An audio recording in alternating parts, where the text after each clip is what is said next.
We're seeing very much the effects of hurricane winds and the kind of havoc and damage that it brings with it. I'll step out of shot and you can take a look on the Crystal River. This typically would be a very busy scene. A lot of fishing goes on here. Much evidence of money spent, and you can see some of the boats just in the distance. I think Floridians have learned their lessons from previous hurricanes. These vessels are tightly tethered and have remained in place, but many have removed their boats to avoid the kind of damage caused by waves created. You can see the picnic tables. We're in the back end of a very busy resort that would be crammed with people at this time of year, but there isn't much going on.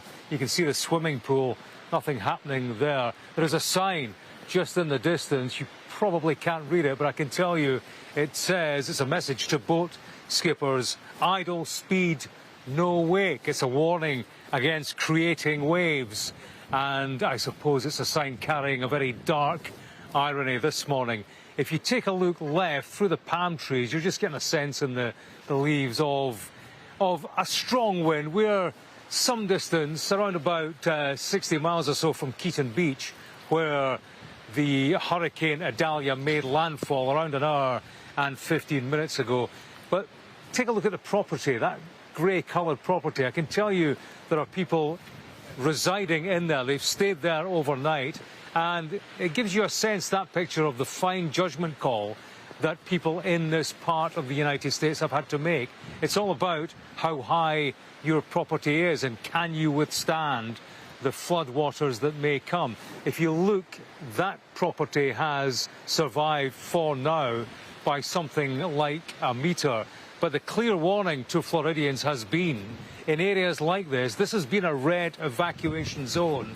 The warning has been to get out of here, to find higher ground, because of this fear of a storm surge.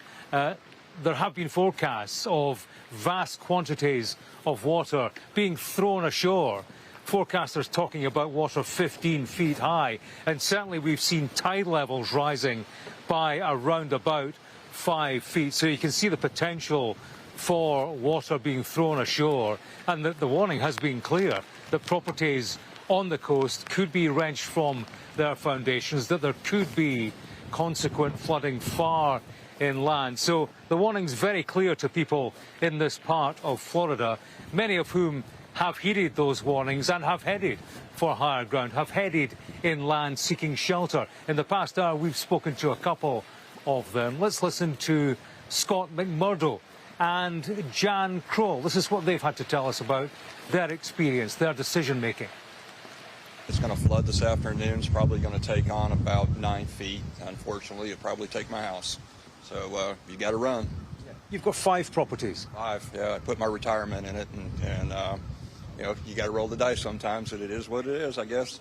And you were told that this was a life or death decision to get to a place like this. Absolutely. You know, you can hide from wind, but you got to run from water. And when this water comes in, it's going to come in fast, and unless you have a big house, still house, you don't have a chance. I've been through a couple of storms out there, and I learned better. That water comes in fast, and you don't want to be caught in it. Tell me about that. Tell me your experience of Florida hurricanes. Oh, I grew up in Florida, so I'm used to them, but you don't ever like them. But here, the water is our biggest problem.